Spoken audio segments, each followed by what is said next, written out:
नमस्कार दोस्तों, स्वागत है आपका टुडे ब्रेकिंग न्यूज की इस वीडियो में। दोस्तों आज की इस वीडियो में जानेंगे आज की महत्वपूर्ण और ताजा खबरों के बारे में। तो दोस्तों वीडियो में आगे बढ़े उससे पहले आपसे एक छोटी सी विनती करना चाहते हैं कि इस वीडियो को लाइक और शेयर जरूर कर दीजिएगा, साथ ही हमारे चैनल को भी सब्सक्राइब जरूर कर लीजिएगा।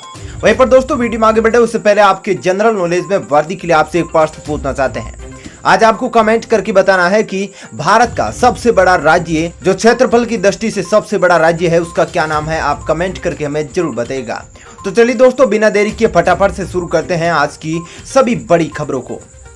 केंद्रीय स्वास्थ्य मंत्रालय की तरफ से जारी किए गए आंकड़ों के अनुसार भारत में कोरोना वायरस के 1,20,529 नए मामले पिछले 24 घंटों में सामने आए हैं। इसके साथ ही कुल मामलों की संख्या अब 2,86,94,879 हो गई है। इस दौरान हुई 3,380 नई मौतों के बाद कुल मौतों की संख्या भी 3,44,282 पर पहुंच गई है। साथ ही बता दूं कि देश में सक्रिय मामलों की कुल संख्या 15,55,248 है। वहीं बता दूं कि देश में पिछले 24 घंटों में कोरोना वायरस की 36,50,080 वैक्सीन लगाई गई है, जिसके बाद कुल वैक्सीनेशन का आंकड़ा 22,78,00,000 के पार पहुंच गया है। आयकर विभाग टैक्स पेयर्स को एक बड़ी राहत देने जा रहा है। इस सुविधा के तहत अब 7 जून से income tax return mobile phone से भरा जाना संभव हो सकेगा। बता दें कि ITR फाइलिंग की प्रक्रिया ई filing website income tax India e-filing.gov.in को बंद करने के बाद 6 दिन 31 मई 2021 को आधी रात से रोक दिया गया था।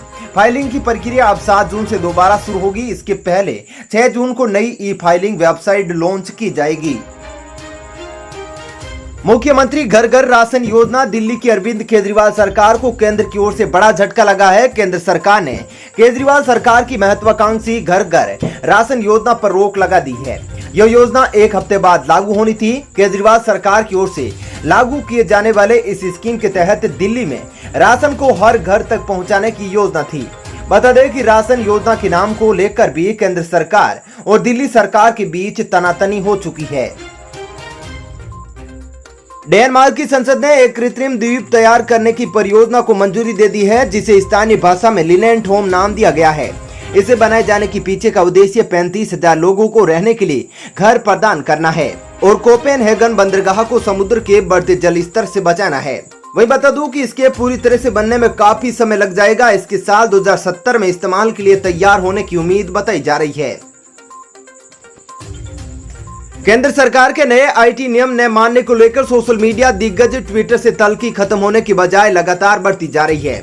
जहां सरकार की तरफ से हर रोज नए IT नियमों को लेकर नोटिस भेजे जा रहे थे, वहीं इसी बीच ट्विटर ने कई प्रमुख नेताओं की ब्लू टिक ही गायब कर दिए। सोशल मीडिया दिग्गज द्वारा पहले उपराष्ट्रपति वेंकैया नायडू के अकाउंट से ब्लू टिक हटा दिया गया, फिर RSS प्रमुख मोहन भागवत के अकाउंट के खिलाफ भी एक्शन लिया गया। हालांकि केंद्र की तरफ से आखिरी सख्त चेतावनी दिए जाने के बाद ट्विटर लाइन पर आ गया है। नायडू के अकाउंट का ब्लू टिक पहले ही बहाल कर दिया गया था, जहां अब मोहन भागवत के अकाउंट को भी दोबारा वेरीफाइड कर दिया गया है। कई सेक्टर और वर्ग के कारोबारियों पर कोरोना की दूसरी लहर के गंभीर असर को देखते हुए उन्हें कर्ज भुगतान की राहत के लिए सुप्रीम कोर्ट में एक याचिका दायर की गई है। इस याचिका में कहा गया है कि कोरोना की दूसरी लहर का प्रकोप कम करने के लिए कई राज्यों में लगाए गए लॉकडाउन से लोगों और कारोबारियों को गंभीर दिक्कतों का सामना करना पड़ा है।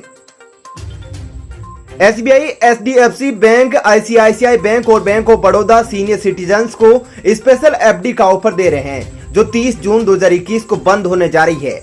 बता दें कि बैंक सीनियर सिटीजन्स के लिए मई 2020 में खास पेशकश लेकर आए थे। ये पेशकश थी सिलेक्टेड मैच्योरिटी पीरियड वाली FD में सीनियर सिटीजन्स को लागू ब्याज दर के ऊपर 0.50% तक के एक्स्ट्रा ब्याज की, यानी रेगुलर कस्टमर को मिलने वाले ब्याज से 1% तक ज्यादा ब्याज।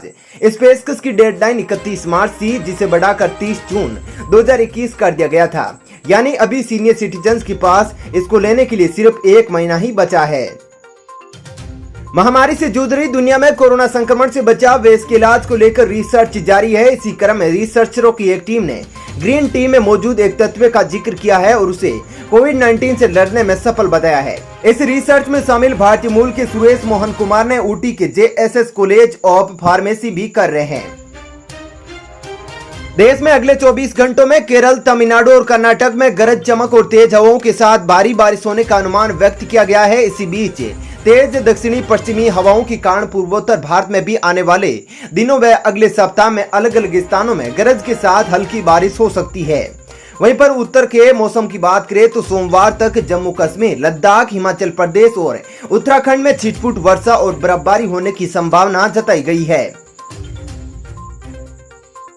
विश्व की शीर्ष कंपनियों के द्वारा इस्तेमाल में लाए जाने वाले ग्लोबल टैक्स सिस्टम की खामियों को दूर करने के लिए विश्व के सबसे अमीर देशों के समूह G7 ने एक ऐतिहासिक फैसला किया है। G7 देशों के वित्त मंत्रियों ने मिलकर 15% के ग्लोबल मिनिमम टैक्स पर सहमति जताई है। कोरोना के कम होते नए मामलों के बीच एक बार फिर भारतीय रेलवे रफ्तार भरने को तैयार है। रेलवे बोर्ड की पहल पर कई जोड़ी स्पेशल ट्रेनें फिर से शुरू की जा रही है। ये ट्रेनें अभी पूर्वोत्तर रेलवे द्वारा चलाई जा रही है। पूर्वोत्तर रेलवे में 18 जोड़ी एक्सप्रेस स्पेशल ट्रेनें निरस्त है। इन्हें फिर से 15 जून से चलाया जाएगा। ये सभी स्पेशल ट्रेनें दिल्ली व मुंबई रूट पर चलाई जाएगी। रूस के राष्ट्रपति व्लादिमीर पुतिन ने शनिवार को भारत और चीन के बीच सीमा जारी तनाव के मसले पर अपनी बात रखी है। पुतिन ने कहा कि भारत के प्रधानमंत्री नरेंद्र मोदी और चीन के राष्ट्रपति शी जिनपिंग दोनों ही जिम्मेदार नेता है।